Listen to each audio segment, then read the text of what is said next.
Kalau hati nurani kita nih, nengok siswa yang macam gitu tuh, ini geram nih, geram.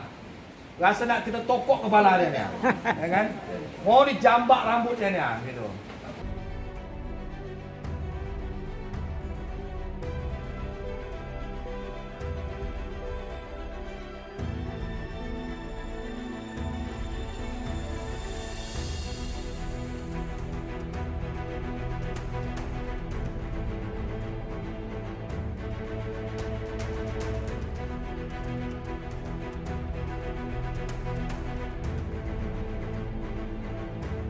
Assalamualaikum warahmatullahi wabarakatuh.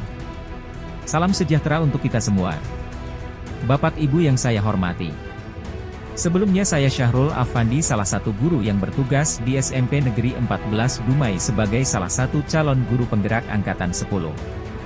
Kali ini saya akan menampilkan tugas CGP, yaitu aksi nyata modul 1.4 dengan tema budaya positif. Bapak Ibu yang terhormat, kali ini saya kembali mencoba memberikan aksi nyata terhadap modul 1 pada pembelajaran calon guru penggerak. Adapun kegiatan ini saya lakukan pada hari Kamis tanggal 6 Juni 2024. Dimulai dari pukul 10.30 hingga pukul 12 siang. Kegiatan ini dilaksanakan di ruang majelis guru SMP Negeri 14 Dumai.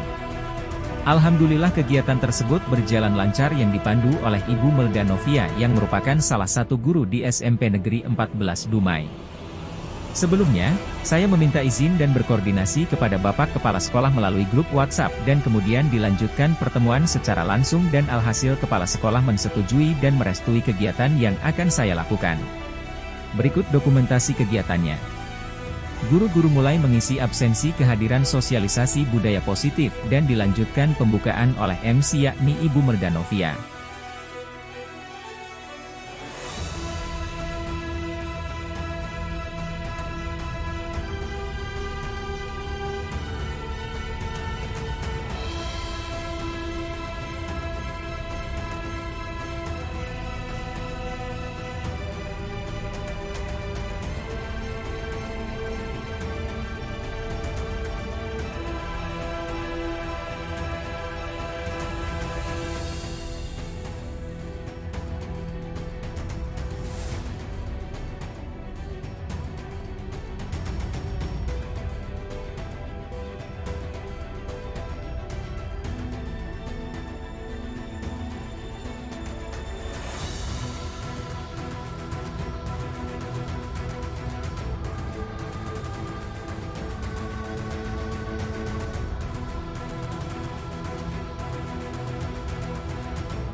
Mentari senja telah tenggelam, hujan turun mulai terjatuh.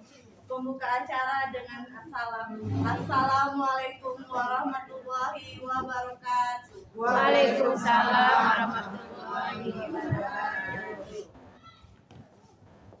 Dengan mengucapkan syukur alhamdulillah, mari kita sama-sama ucapkan syukur kehadirat Allah Subhanahu wa taala yang telah melimpahkan kepada kita semua nikmat dan karunia-Nya. Sehingga sampai detik ini kita masih diberi kesempatan untuk sama-sama dapat hadir di ruang ini dengan acara sosialisasi budaya positif. Tak lupa pula kita ucapkan salawat serta salam kepada Baginda Muhammad Sallallahu Alaihi Wasallam dengan mengucapkan Allahumma sholli ala sayyidina Muhammad wa ala ali sayyidina Muhammad. Yang terhormat Kepala Sekolah SMP Negeri 14 Dumai, Bapak Rudi Chandra SPD MPD. Yang kami hormati Wakil Kurikulum SMP Negeri 14 Dumai, Bapak Wiono SPD. Serta yang kami hormati Bapak Ibu Guru SMP Negeri 14 Dumai.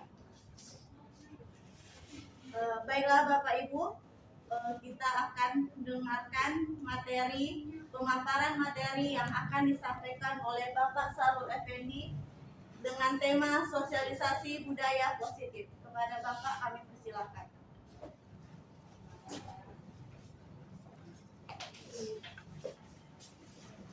Baik, Assalamualaikum warahmatullahi wabarakatuh. Waalaikumsalam warahmatullahi wabarakatuh. Bapak Ibu yang saya hormati, alhamdulillah, syukurillah, innalhamdalillahi wa syukurillah, wa la haula wa la quwata illa billahil aliyyil azim. Asyhadu an la ilaha illallah wa asyhadu anna Muhammadan abduhu wa rasuluhu la nabiyya ba'da. Wa bi sholli sadri wa yassir li amri wa hlul 'uqdatam min lisani yafqahu qawli. Puji syukur kita kepada Allah Subhanahu wa taala. Allah telah melimpahkan kita rahmat dan hidayahnya serta karunia-Nya sehingga kita dapat berkumpul di sini dalam rangka sosialisasi budaya positif yang akan saya paparkan sebentar lagi. Bapak Ibu yang hormati, untuk tidak memperpanjang mukadimah, kita langsung saja. Pada siang hari ini izinkan saya memberikan kesempatan untuk memberikan dan memaparkan serta mensosialisasikan sistem pembelajaran budaya positif, di mana pembelajaran ini sangat akan dan kita butuhkan di masa depan. Setelah masa depan, kemudian kita bisa nanti memberikan refleksi telah apa yang telah kita pelajari, telah apa yang kita laksanakan selama kita di dalam kelas. Bapak Ibu yang saya hormati, tentunya saya memperkenalkan diri dulu. Saya Syahrul Afandi sebagai calon guru penggerak angkatan 10 kelas 70. Jadi alhamdulillah tahun ini mungkin satu-satunya guru yang mengikuti program guru penggerak di sekolah kita ini. Mudah-mudahan nanti ada guru-guru lain yang menyusul. Baik Bapak Ibu, pembelajaran pada sesi hari ini adalah koneksi antar materi. Di sini kita akan mempelajari atau saya memaparkan tentang apa yang terjadi dan apa yang telah dipelajari selama modul 1.4 pada proses pelatihan guru penggerak tersebut. Di sini kita lebih cenderungnya itu kepada budaya positif.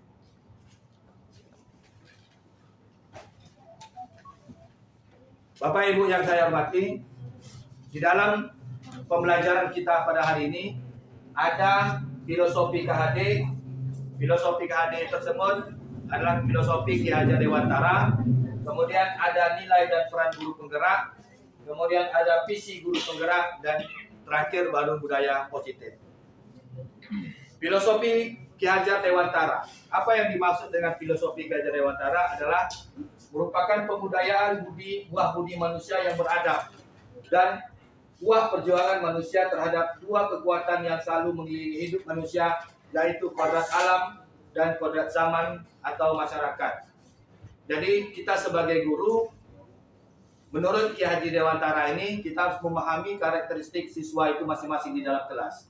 Karena nanti menyangkut kepada pembelajaran diferensiasi, bahwa setiap manusia yang lahir punya karakter, sifat yang berbeda-beda. Nah, di sini peran kita sebagai guru, kita harus bisa mengetahui dan lebih memahami seperti apa karakter siswa tersebut, agar proses pembelajaran tersebut bisa terlaksana dengan baik. Lanjut, nilai dan guru penggerak. Bapak Ibu yang saya hormati, di dalam proses pembelajaran guru penggerak ini, kita diajarkan memiliki nilai dan peran di dalam kelas. Adapun nilai-nilai guru penggerak seperti mandiri, reflektif, kolaboratif, inovatif, serta berpihak kepada peserta didik. Kemudian, sedangkan peran guru penggerak itu meliputi menggerakkan komunitas praktis. Komunitas praktis itu seperti yang kita lakukan saat ini, Bapak Ibu. Ini termasuk kategori komunitas praktik. Kemudian menjadi coach bagi guru lain, yang seperti yang kita alami sekarang ini. Saya mencoba berlatih menjadi coach bagi guru-guru lain. Dan ini akan dilakukan dalam kombel-kombel kita nantinya. Baik itu dalam bentuk kombel setingkat kelas atau sekolah, maupun nanti kombel setingkat MDP atau di luar itu. Nah, kemudian menjalin kolaborasi antar guru. Jadi kita sesama antar guru menjalin kolaborasi kerjasama terhadap situasi apa yang akan kita lakukan sekolah ini terhadap kedepannya. Kemudian mewujudkan kepemimpinan murid. Kepemimpinan murid ini yang seperti ekstrakurikuler atau segala macamnya, kita ciptakan siswa itu yang bisa memimpin suatu organisasi atau memimpin dalam kelasnya. Nah, paling tidak yang kita akan lakukan saat ini adalah seperti OSIS, melatih kepemimpinan siswa atau struktur kelas, minimal satu kelas di dalam kelas tersebut. Visi dan guru penggerak. Masing-masing kita Bapak Ibu, setiap guru harus memiliki visi pribadi kita terhadap kelas yang kita masuk, kelas yang kita ajar. Terutama kita sebagai wali kelas. Kita sebagai wali kelas harus memiliki visi pribadi. Visi tersebut harus terkoneksi dengan visi sekolah. Jadi selain visi sekolah, kita sebagai guru hendaknya memiliki visi kita sendiri untuk mewujudkan tingkat kenyamanan dan ketentraman di dalam kelas tersebut. Agar tujuannya nanti sekolah itu, kelas itu tidak membosankan bagi siswa. Bagaimana kita membuat visi tersebut, bagaimana kita menjalankan visi tersebut, dan bagaimana kita melaksanakan visi tersebut di dalam kelas. Budaya positif. Materi terakhir itu budaya positif. Keyakinan dan nilai-nilai yang terlihat dari bagaimana sekolah menjalankan aktivitas sehari-hari yang berpihak kepada murid. Bapak Ibu yang saya hormati, ya budaya positif ini merupakan sistematika kita sebagai guru memberikan efek atau memberikan sanksi atau hukuman kepada siswa. Nah, di sini kita belajar mencoba bagaimana sanksi atau hukuman yang kita berikan kepada siswa itu tidak menyakitkan fisik dan tidak menyakitkan hatinya. Itu tujuan dari budaya positif dan pelaksanaan kegiatan-kegiatan lainnya di dalam kelas. Tujuan utamanya adalah bagaimana kelas ini merasa nyaman. Siswa tidak merasa seperti di dalam neraka. Siswa masuk dalam sekolah ini, kita buat nyaman seperti seakan-akan dia masuk ke dalam sebuah tempat hiburan atau mall.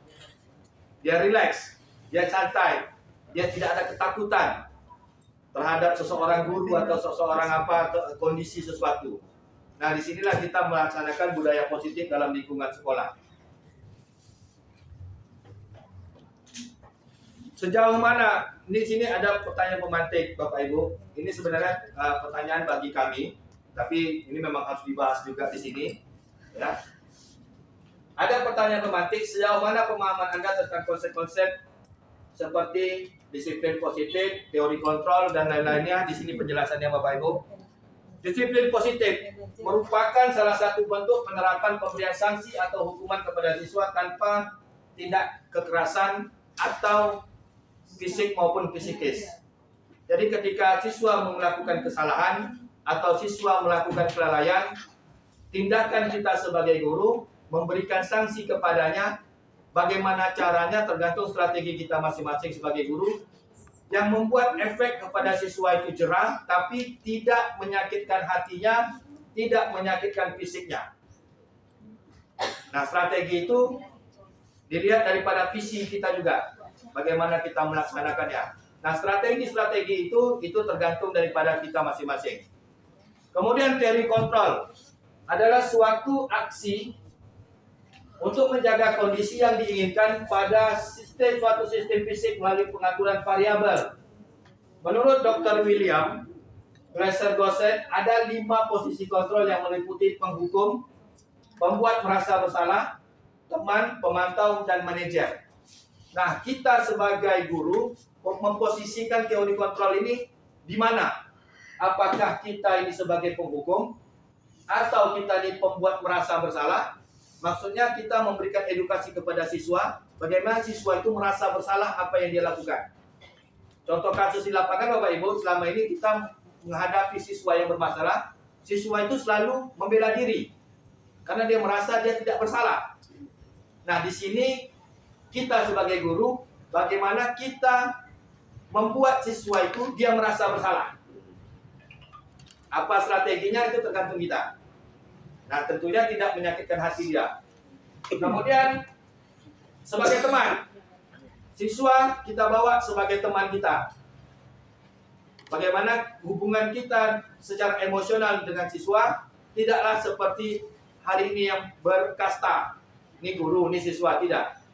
Tapi paling tidak, walaupun kasta itu terjadi secara jenjang status derajat dan sosial ataupun umurnya, tapi kita perlakuan kita dengan siswa itu, kita usahakan dia sebagai teman kita. Nah, kemudian pemantau dan manajemen. Manajemen ini dan pemantau ini hanya mengawasi apa yang dilakukan. Biasanya, posisi guru sebagai pemantau dan manajemen ini, biasanya guru yang tidak langsung mengatasi siswa tersebut, seperti kesiswaan atau kepala sekolah, karena bukan dia yang langsung ke siswa yang bersangkutan. Dia hanya memantau, dia hanya memanajemen apa yang akan dilakukan, apa nasihat, apa yang akan diberikan. Teori motivasi adalah yang mengulas mengenai motivasi serta mengelompokkannya menjadi beberapa bentuk dari kurun waktu ke waktu. Hukuman dan penghargaan merupakan bentuk strategi dalam pemberian sanksi kepada siswa. Kebutuhan dasar manusia bertahan hidup, kasih sayang yang diterima, penguasaan, kebebasan, dan kesenangan. Nah, kita sebagai guru memberikan ini semua kepada siswa. Bahwa siswa itu merasa nyaman. Kita kasih dia kasih sayang, Tuhan kasih dia penguasaan di dalam kelas, kemudian kita beri dia kebebasan dan kesenangan. Walaupun ini semuanya kita beri kepada siswa, tentunya ada pagar yang kita pagar kepada dirinya. Bapak Ibu yang saya hormati, kebebasan kepada siswa tidak bisa mutlak kita beri. Itu kita maklumi. Tapi bagaimana caranya, strateginya, maka kita harus berkolaborasi bersama-sama. Lanjut, keyakinan kelas merupakan metode untuk menimbulkan kembali disiplin positif yang didasari oleh motivasi dari dalam diri. Dan segitiga restitusi adalah proses menciptakan kondisi bagi peserta didik untuk memperbaiki kesalahan mereka, sehingga mereka bisa kembali pada kelompok mereka dengan karakter yang lebih kuat. Nah, di dalam budaya positif itu ada yang namanya segitiga restitusi. Segitiga restitusi ini adalah merupakan bentuk cara bagaimana strategi kita untuk memberikan sanksi kepada siswa. Seperti ini Bapak Ibu, ada menstabilkan identitas, validasi tindakan yang salah, kemudian menanyakan keyakinan. Seandainya kita menemukan siswa yang bermasalah, ketika kita panggil dia, ketika kita tatar dia, maka tindakan yang awal kita lakukan itulah menstabilkan identitas. Stabilkan identitas ini maksudnya adalah kita tenangkan diri dia dulu, kita apakan dia dulu, cari penyelidikannya, apa masalahnya, kemudian validasi tindakan yang salah, kita temukan masalahnya di mana, kemudian barulah kita menanyakan keyakinan. Keyakinan apa yang terjadi di dalam itu pada diri dia. Disinilah proses terjadinya pengakuan dalam diri dia bahwa dia merasa bersalah.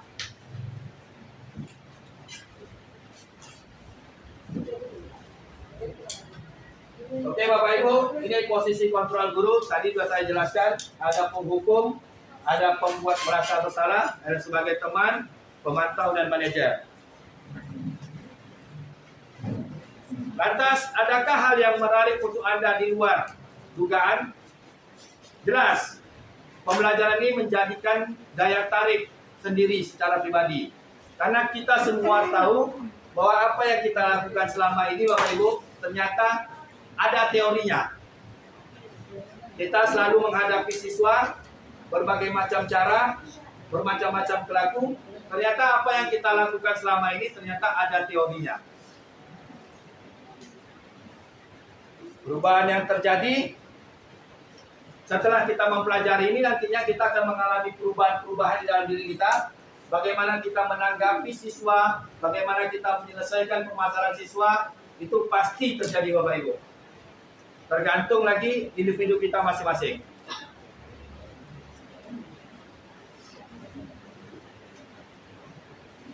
Bagaimana perasaan Anda ketika mengalami hal tersebut? Jujur Bapak Ibu, selama ini kita masih memakai metode-metode lama, cara menghukum siswa, cara memberikan nasihat siswa. Namun setelah saya secara pribadi mempelajari hal ini, ketika saya melakukannya di dalam kelas, mempraktekannya langsung kemarin beberapa minggu yang lalu, hasilnya sedikit gugup. Kenapa gugur? Karena mengubah kelakuan seseorang, mengubah sifat karakter seseorang itu tidaklah semudah membalik telapak tangan. Kita biasa memberikan hukuman dengan nada yang keras, dengan nada ini. Hari ini kita disuruh dengan lemah lembut dan sopan santun. Jelas Bu, itu merubah karakter diri kita. Waktu itu saya sedikit gugup, senang, bingung, suka, dan tentunya bercampur rasa. Penyebabnya adalah bahwa kita belum menguasai penuh materi ini tentang budaya positif dan juga belum melepaskan kebiasaan lama. Itu alasan saya kenapa saya gugup. Karena saya belum bisa tidaklah terlalu dalam tentang materi ini, belum memahami secara dalam, dan juga belum bisa melepaskan kebiasaan lama.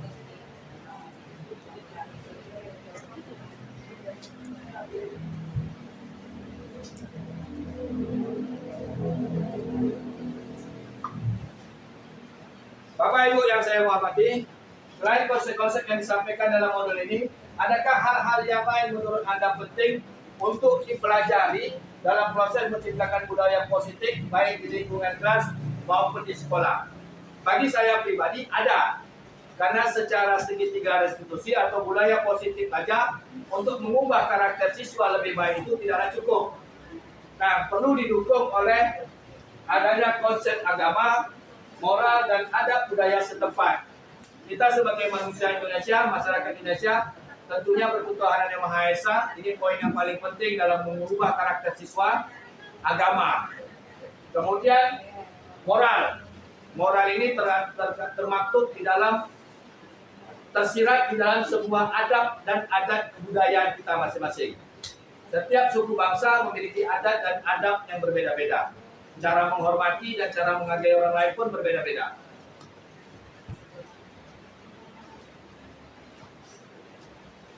Bapak Ibu yang saya hormati, untuk mengubah kebiasaan kita sebagai guru dalam memberikan sanksi atau hukuman kepada siswa tidaklah mudah.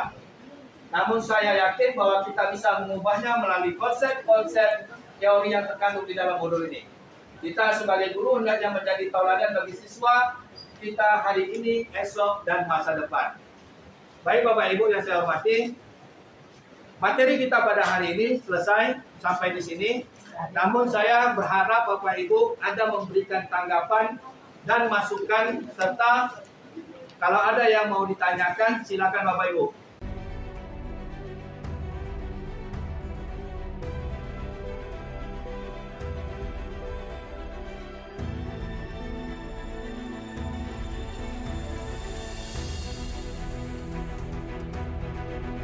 Bapak Ibu yang terhormat, setelah saya memberikan materi tentang budaya positif, maka selanjutnya saya memberikan kesempatan kepada audiens untuk memberikan tanggapan, pertanyaan, atau penilaian terhadap apa yang telah saya sampaikan. Dalam proses ini beberapa guru sangat antusias untuk memberikan tanggapan atau pertanyaannya. Guru pertama yang memberikan pertanyaan ialah Ibu Sulistiowati. Berikut dokumentasinya. Silakan Bapak Ibu, saya beri kesempatan untuk menanggapi. Boleh menanggapi atau boleh merespon atau boleh memberikan pertanyaan. Selagi saya mampu menjawab, saya akan jawab. Tak mampu jawab, kita tangguhkan. Silakan Bapak Ibu. Ada yang mau tanyakan? Ya, Bu Sulis. Saya ingin bertanya mengenai sanksi tadi. Kita harus memberikan budaya positif kepada anak. Ketika kita akan memberikan sanksi kepada anak, kita memberikan sanksi yang memberikan efek jerah kepada anak, tetapi tidak boleh menyakiti hatinya, tidak boleh membuat dia merasa malu atau merasa tersinggung. Jadi yang ingin saya tanyakan itu contohnya bagaimana Pak Anul? Kira-kira realnya itu bagaimana? Kalau dari perkataan bagaimana perkataannya, atau dari perbuatan bagaimana perbuatannya? Saya rasa itu saja. Terima kasih. Baik, terima kasih. Saya tampung dulu atau ada yang lain atau langsung saya jawab? Langsung jawab. Baik, Bapak Ibu yang saya hormati, pertanyaan Ibu Sulis adalah pertanyaan yang paling berat selama saya mempelajari ini Bapak Ibu. Kenapa? Karena dia menanyakan contoh kasusnya. Apa gitu. Terserang dalam diri saya sendiri pun, saya kadang-kadang agak bingung bagaimana cara melakukannya. Tapi paling tidak saya akan menceritakan sedikit pengalaman saya ketika saya menghadapi kasus ini. Waktu itu saya mempraktekkannya karena ini juga termasuk dalam kategori tugas CDP. Harus ada 2 kasus siswa yang ditangani. Jadi kita buat skenario kemarin itu. Pertama kasusnya itu saya beri contoh kemarin tentang ada anaknya yang terlambat datang ke sekolah. Kalau kita rujuk kepada segitiga restitusi Bapak Ibu, bentar Bapak Ibu ya. Nih. Kalau kita rujuk kepada segitiga restitusi ini, ada menstabilkan identitas, validasi tindakan yang salah, menanyakan keyakinan. Nah, strategi ini dipaparkan di sini sebagai acuan menyelesaikan masalah itu. Pertama, ketika saya menemukan siswa yang terlambat datang sekolah, kita menstabilkan identitas dia. Setiap orang pasti pernah melakukan kesalahan. Kamu bukan satu-satunya yang melakukan ini. Nah, ini adalah salah satu pernyataan pemantik kepada siswa, menenangkan siswa itu bahwa dia jangan sampai hatinya dulu tidak tergoncang itu, tidak merasa takut. Maka kita katakan dulu kepada dia, kayak kemarin saya katakan, yang terlambat itu tidak kamu saja, tapi banyak yang lain. Menenangkan hati dia dulu Bapak Ibu. Itu salah satu strateginya. Bahwasanya dia jangan merasa bahwa dia sendiri yang bersalah.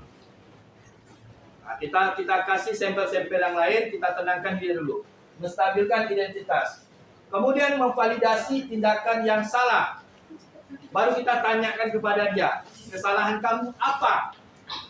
Di sini disarankan tidak menuduh langsung, tapi memberikan dia pengakuan. Waktu itu siswa tersebut merasa diri dia salah, dia mengaku kepada saya salah Pak, saya datang lambat. Baru kita tanyakan, kenapa dia terlambat? Kenapa kamu terlambat? Ternyata dia nonton bola Bapak Ibu sampai tengah malam.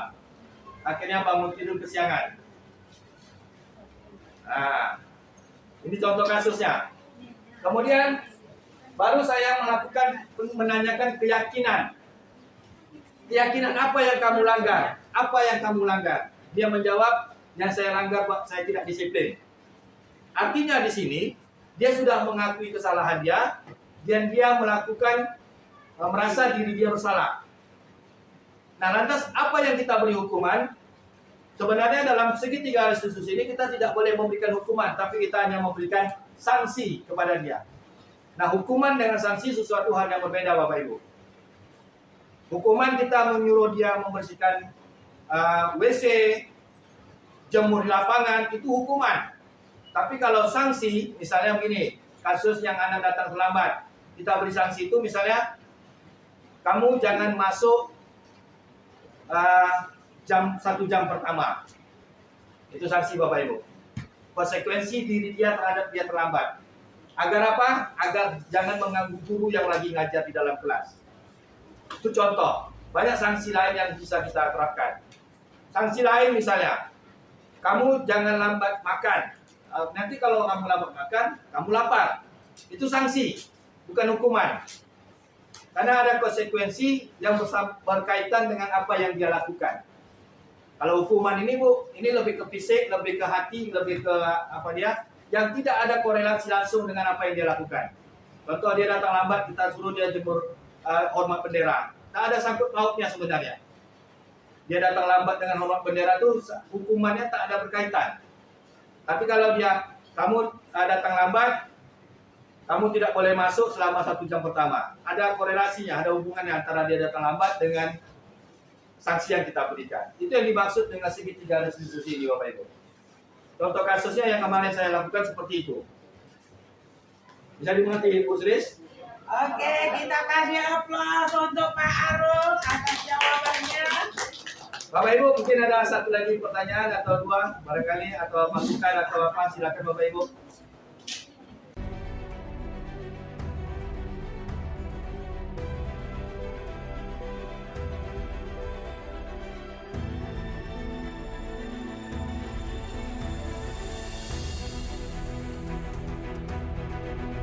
Bapak Ibu yang terhormat, Setelah Ibu Sulistiwati memberikan pertanyaan yang cukup menantang bagi saya, kini giliran Ibu Devitra Yusnan yang dengan gagah memberikan tanggapan dengan cara berbagi pengalaman terhadap dirinya.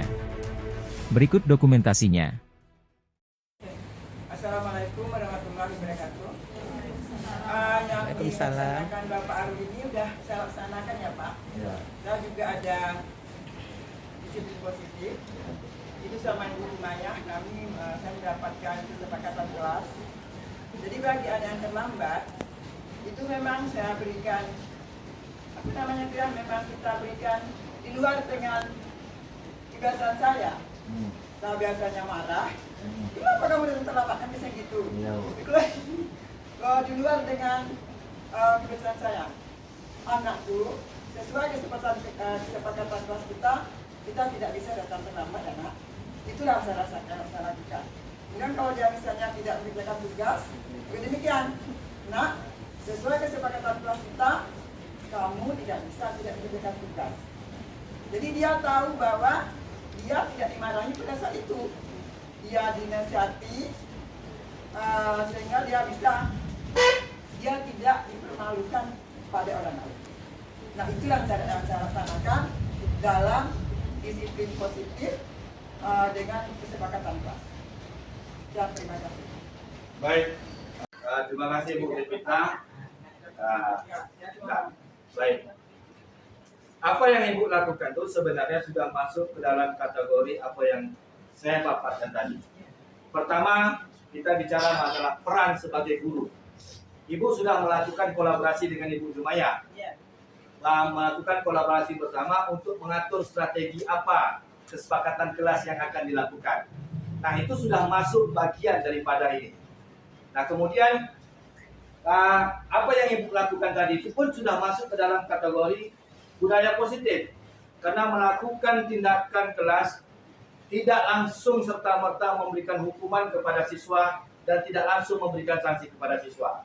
Sepaling tidak kita memberikan nasihat atau kita memberikan masukan dulu kepada siswa tersebut.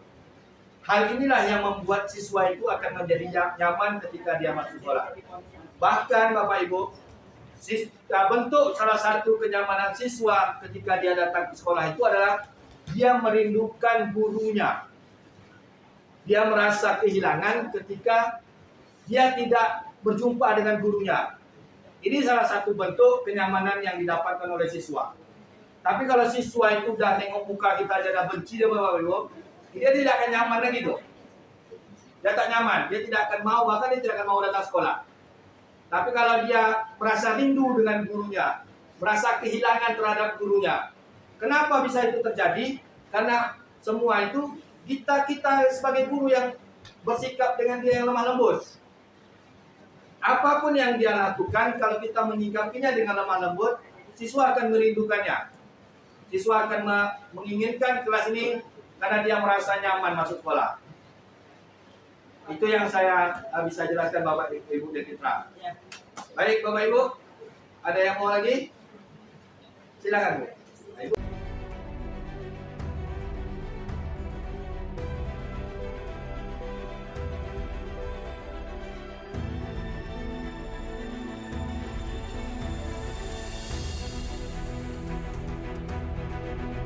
Bapak Ibu yang terhormat. Kemudian, Ibu Dardanella sebagai Wakil Kepala Sekolah Bidang Kesiswaan memberikan pertanyaan pemungkas. Tentunya pertanyaan ini sangat memberi tantangan tersendiri bagi saya secara pribadi. Berikut dokumentasinya.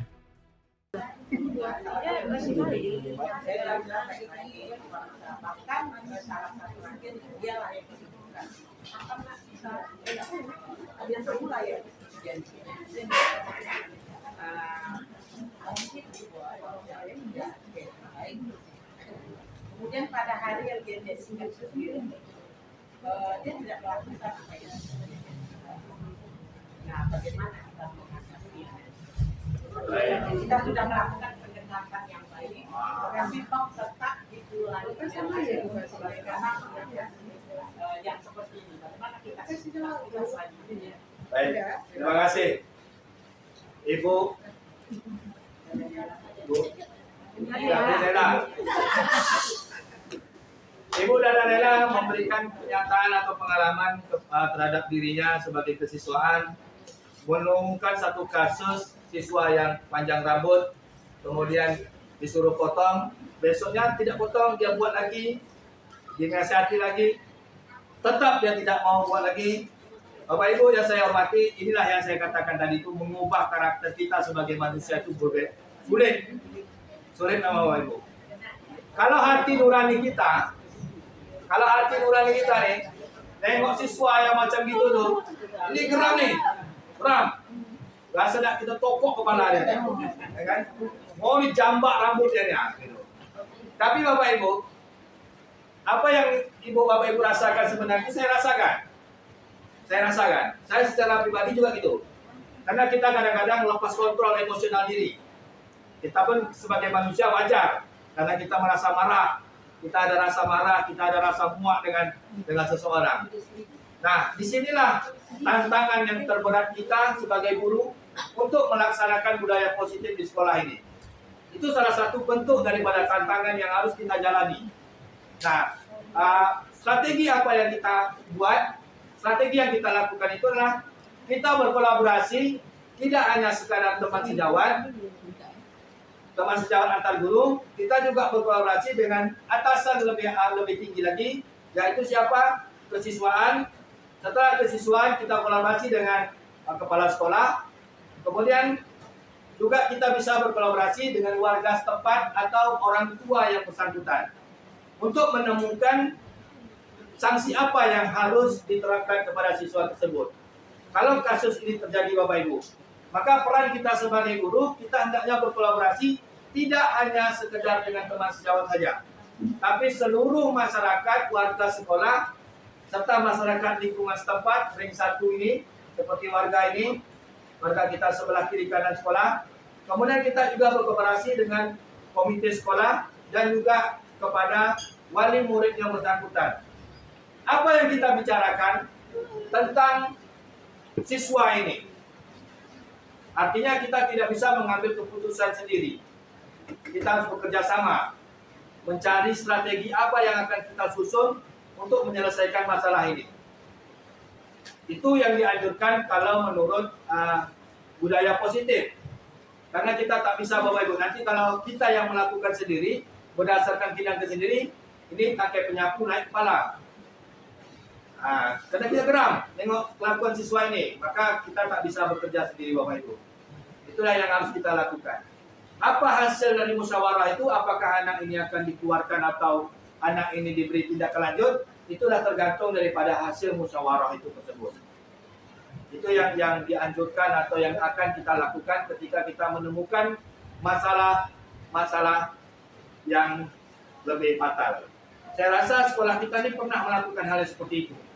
Ketika buntu terhadap satu masalah siswa, maka guru bersangkutan akan berkomunikasi dengan guru BP dan juga berkomunikasi dengan kepala sekolah. Orang tua siswa dipanggil, dirembuklah. Saya rasa apa yang saya jelaskan ini sudah pernah kita lakukan. Bapak Ibu. Hanya saja hari ini saja baru kita menemukan teorinya. Segitiga restitusi lah, validasi lah. Ini itu yang baru kita lakukan, yang tahu teorinya. Baik Bapak Ibu, ada lagi Bapak Ibu yang mau disampaikan atau kritik, atau Bapak Ibu boleh memberikan refleksi terhadap penampilan saya. Apakah saya ini kurang ini, boleh Bapak Ibu. Karena memang itu dianjurkan merefleksi diri. Dua jempol untuk keren. Baik Bapak Ibu, jika tidak ada lagi yang mau disampaikan, demikian yang saya dapat sampaikan. Tentunya dalam menyampaikan materi ini, saya tidaklah sebenarnya sempurna, masih banyak kesalahan dan masih banyak pembelajaran yang harus saya pelajari lebih dalam lagi. Yang namanya saya sekarang ini sedang melaksanakan pelatihan, artinya merasa diri ini belumlah sesempurna yang dia pikirkan. Lebih dan kurang, mohon maaf. Akhirul kalam, Assalamualaikum warahmatullahi wabarakatuh. Waalaikumsalam.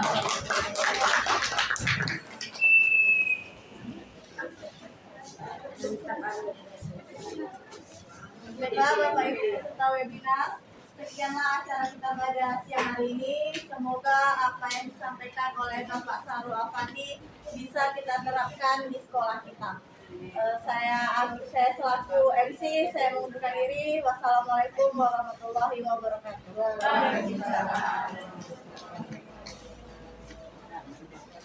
Bapak Ibu yang saya hormati. Untuk mengubah kebiasaan kita sebagai guru dalam memberikan sanksi atau hukuman kepada siswa tidaklah mudah. Namun saya yakin bahwa kita bisa mengubahnya melalui konsep-konsep teori yang terkandung di dalam modul ini. Kita sebagai guru hendaknya menjadi tauladan bagi siswa kita hari ini, esok dan masa depan. Semoga apa yang kita lakukan mendapatkan keridhaan dari Allah Subhanahu wa Ta'ala. Demikian yang dapat saya sampaikan, mudah-mudahan menjadi pembelajaran bagi kita semua.